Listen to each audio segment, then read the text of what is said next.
Hey everyone, welcome back to Daily Devotions. Pastor Steve here, walking with you in Ezra chapter 6. And as we're picking up and being able to see the rebuilding of the temple, we get to see that the instrument that God is using within the Persian Empire is actually pushing them forward to be able to bring back that space of worship, that space of community, that presence of God in and amongst his people. So it's always amazing. And I know this is where I've been pushing all along, but it's always amazing to me that God's work, his mission, his presence with his people is just never thwarted. Even though it's years that they went into exile, even though it was devastation to the temple and to Jerusalem, and people brought to Babylon, the Ark of the Covenant was brought into Babylon, then lost within that Babylonian exile. It still doesn't thwart the way of, it doesn't misplace what God has in mind to be with his people. And that's something that just absolutely ministers, I pray, to us, that God is always looking to pursue a presence, a time, a space with his people. And so take that in for how God sees us as well. He's always pursuing us to just be in relationship with us. And how beautiful that is. The God of all creation wants to personally have a relationship with you and speaks to that throughout Scripture. In Ezra chapter 6, speaks to that, even through the instrument, even through the vessel of a foreign country.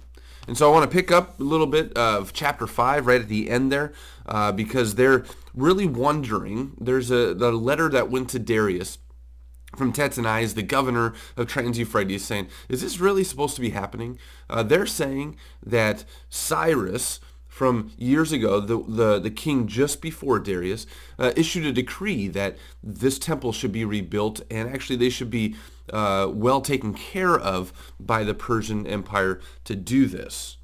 Is that true?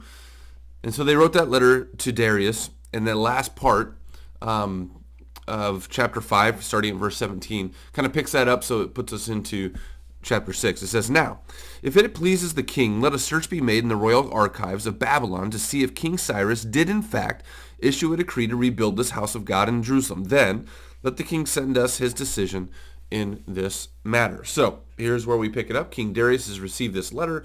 He's going to search the annals of the king's archives of Babylon and be able to get back to them in this way. So chapter 6, King Darius then issued an order, and they searched in the archives stored in the treasury at Babylon. A scroll was found in the citadel of Ecbatana in the province of Media. And this, it's kind of funny how they're searching and trying to find Media, and they find it in Media. Right?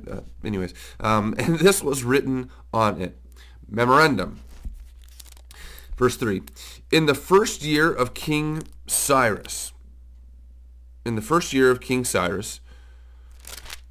the king issued a decree concerning the temple of God in Jerusalem.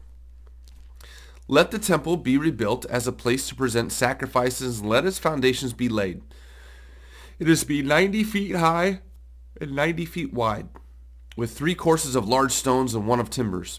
The costs are to be paid by the royal treasury of Babylon. Also, the gold and silver articles of the house of God, which Nebuchadnezzar took from the temple in Jerusalem and brought to Babylon, are to be returned to their places in the temple in Jerusalem. They are to be deposited in the house of God. Now then, Tattenai, governor of Trans-Euphrates, and Shethar-Bozenai, and you, their fellow officials of that province, stay away from there. Do not interfere with the work on this temple of God. Let the governor of the Jews and the Jewish elders rebuild this house of God on its site. Moreover, I hereby decree what you are to do for these elders of the Jews in the construction of this house of God. The expenses of these men are to be fully paid out of the royal treasury from the revenues of Trans-Euphrates, so that the work will not stop. Whatever is needed, young bulls, rams, male lambs for burnt offerings to the God of heaven, and wheat, salt, wine, and oil, as requested by the priests in Jerusalem, must be given them daily, without fail, so that they may offer sacrifices pleasing to the God of heaven and pray for the well-being of the king and his sons. Furthermore, Darius is saying, I decree that if anyone changes this edict, a beam is to be pulled from his house, and he is to be lifted up and impaled on it. And for this crime, this house is to be made a pile of rubble. May God, who has caused his name to dwell there, overthrow any king or people who lifts a hand to change this decree or to destroy this temple in Jerusalem. I, Darius, have decreed it. Let it be carried out with diligence. So just take this in with me for a second. They found that Cyrus has made this decree. So Darius doesn't want to go against the words of kings, but he even takes it even farther, of being able to say, this is so important.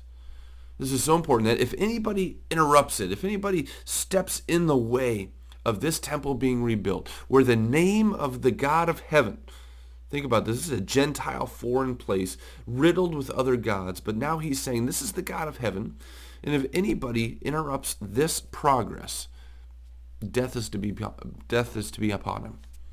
Wow. And so the temple goes forth. God's work is never thwarted. It's actually carried out in incredible ways. Things that you wouldn't even think of. A foreign country, for the way and the space and the presence of God to be with his people back in their country, it makes that way. That just isn't thought up by man, isn't thought up by that culture back then. It is a way of God. Verse 13.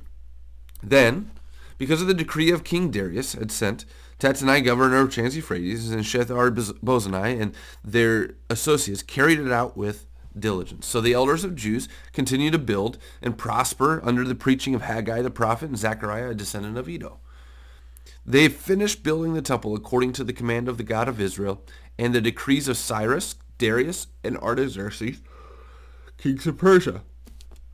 The temple was completed on the 3rd day of the month of Adar in the 6th year of the reign of King Darius. Now we get to see that throughout history. That was on March 12th, 516 BC, that the temple was finished. Now there was actually a list of renovations, not renovations like changing, but continual work on the temple, a renewed work on the temple, as it says in my notes here. And that began in September of the 516, and being able to continue to, they took 3 years to be able to kind of renew and add to the foundations, and the temple was up. It was able to be a workable temple, but then also getting lavish with it for the next years ahead.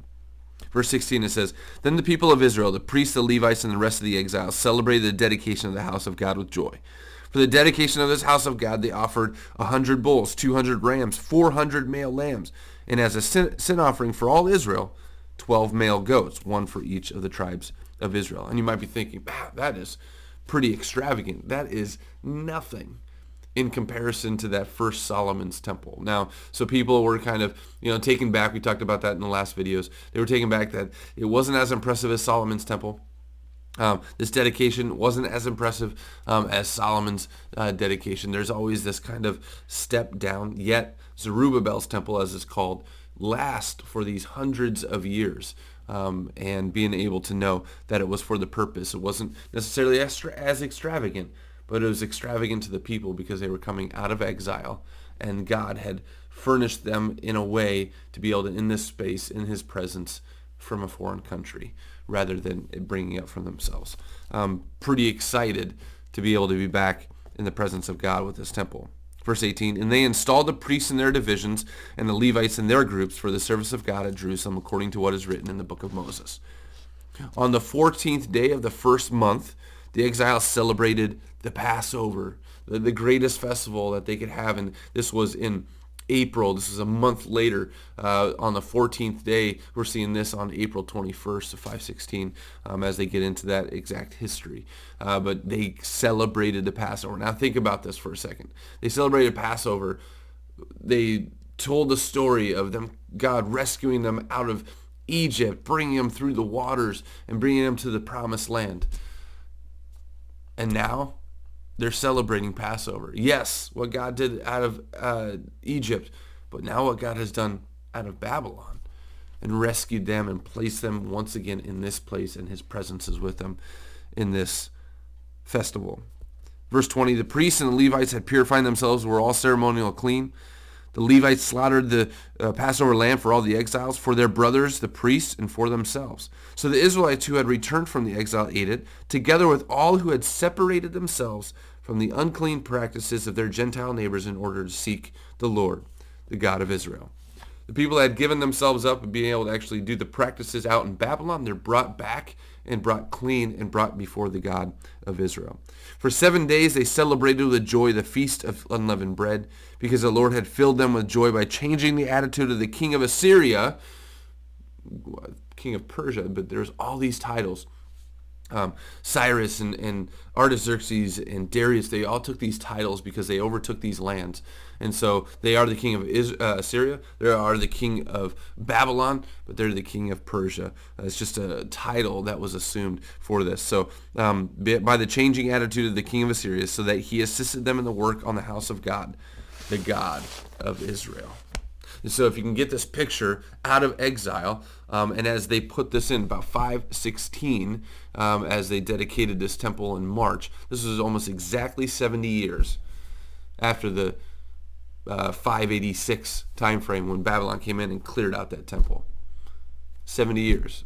Jeremiah prophesied that. For 70 years, you're going to be away from this temple, from this space. But God brought this back to be with his people. He pursues his people for worship. He pursues his people to show who he is.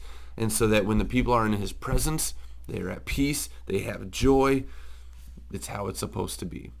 His creation in relationship with him. And he pursues that at all costs. And so hear that, brothers and sisters in Christ. God pursues you at all costs to rid you of your sin, to be able to rid you of your practice, to be able to rid you of what you might look and see within our creation. But he pursues his creation to be in a relationship with him, because in that relationship is true peace. In that relationship is full joy, life to the fullest. So a blessed day to you, knowing that God is pursuing you further and further into a better relationship to be with him. Have a blessed day.